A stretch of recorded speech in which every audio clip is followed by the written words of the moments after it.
Всем привет! Продолжается серия видеороликов по ремонту моего мотора. И вот я хочу вам показать, какие я купил поршни с их характеристикой. Вдруг кому-то будет интересно, вдруг кто-то тоже делает или хочет откапиталить свой мотор и не знает, как там выглядят поршни на двигателе со впрыском MPI. Хочу показать их внешний вид и их характеристику. Поршни 0,5. Довольно-таки большие отверстия для слива масла. Имеется отверстие для смазки пальца. Причем смазка пальца происходит через вот это вот отверстие, через которое маслосъемное кольцо снимает масло со стенки цилиндра, и потом вот эти вот остатки смазывают палец. Внизу еще отверстие точно так же есть для смазки туманом масляным, который образуется в картере. Имеются металлические вставки для сохранения геометрии поршня в момент его работы при нагреве. Так, вот качество самого литья можете увидеть. Естественно, оно хуже, чем на заводском поршне.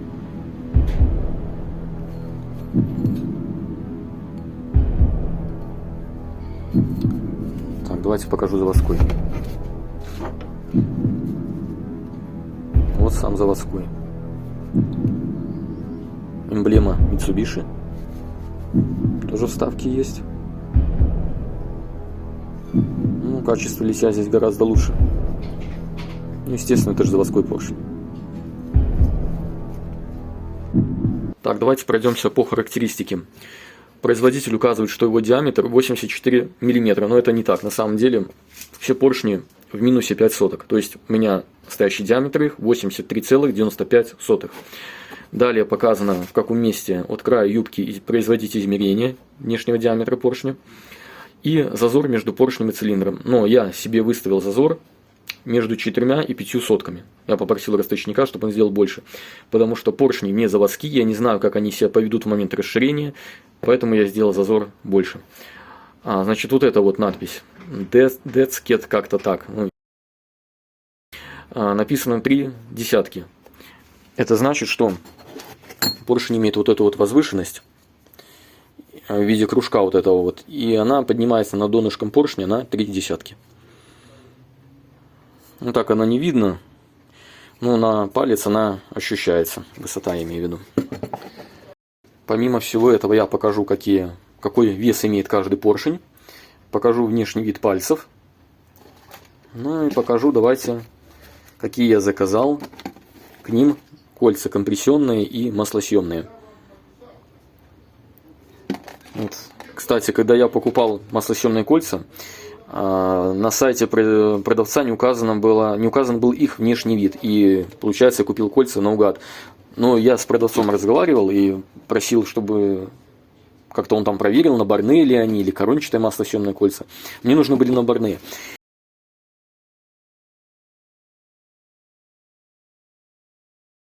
Что вот смотрите, артикул тут какой-то.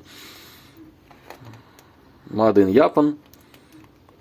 Вот, покажу внешний вид. Тут какая-то характеристика их есть. Ну, видимо, как устанавливать. Давайте покажу, какой внешний вид они имеют. Так, какие-то я уже вскрыл.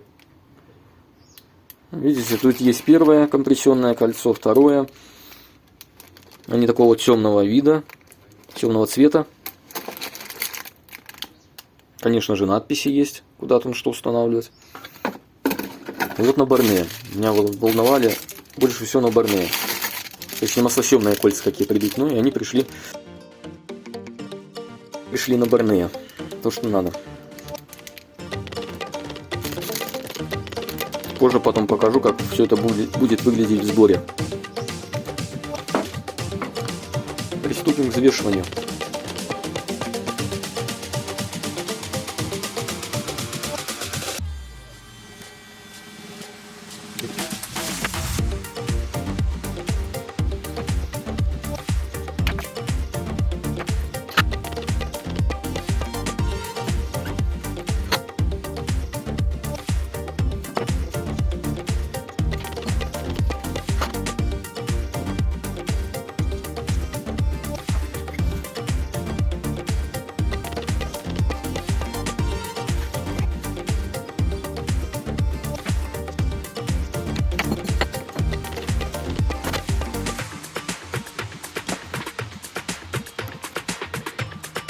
перед вашими глазами результат измерений. Разница оказалась между самым легким и самым тяжелым поршнем ни много ни мало, аж в 4,5 грамма. Причем те поршни, которые правые, они почему-то тяжелее, чем левые. Результат измерений на конус.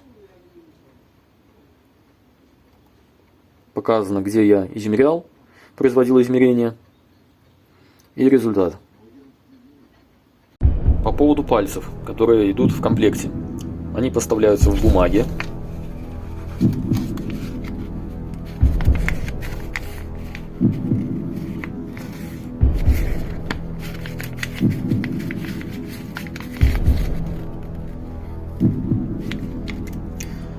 Вот качество литья, смотрите, обработки. Просто на высоте. Респект. Сейчас мы их взвесим и произведем замеры.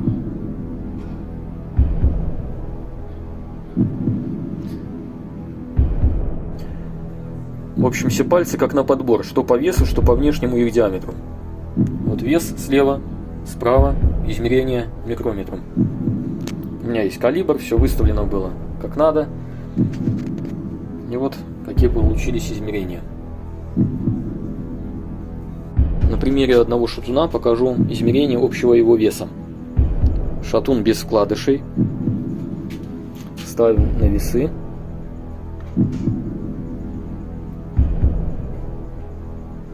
Поднимаем, еще раз ставим. 644,7 грамма. Записываем.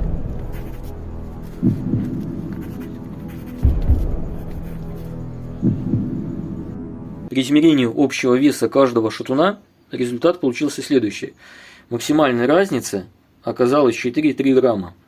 Далее я попробую разницу в весе компенсировать с помощью поршней. Там тоже разница есть около 4 граммов. В общем, покажу, какой получится потом результат. Перед вашими глазами результат полных измерений. Шатуны с вкладышами, шатуны с поршнями и вкладышами. В итоге разница получилась 2,8 грамма. Ну, конечно, это неплохо, но хотелось бы меньше. Приложу одну интересную таблицу. Там указано допуски по развесовке, от которой можно отталкиваться при взвешивании поршневой группы.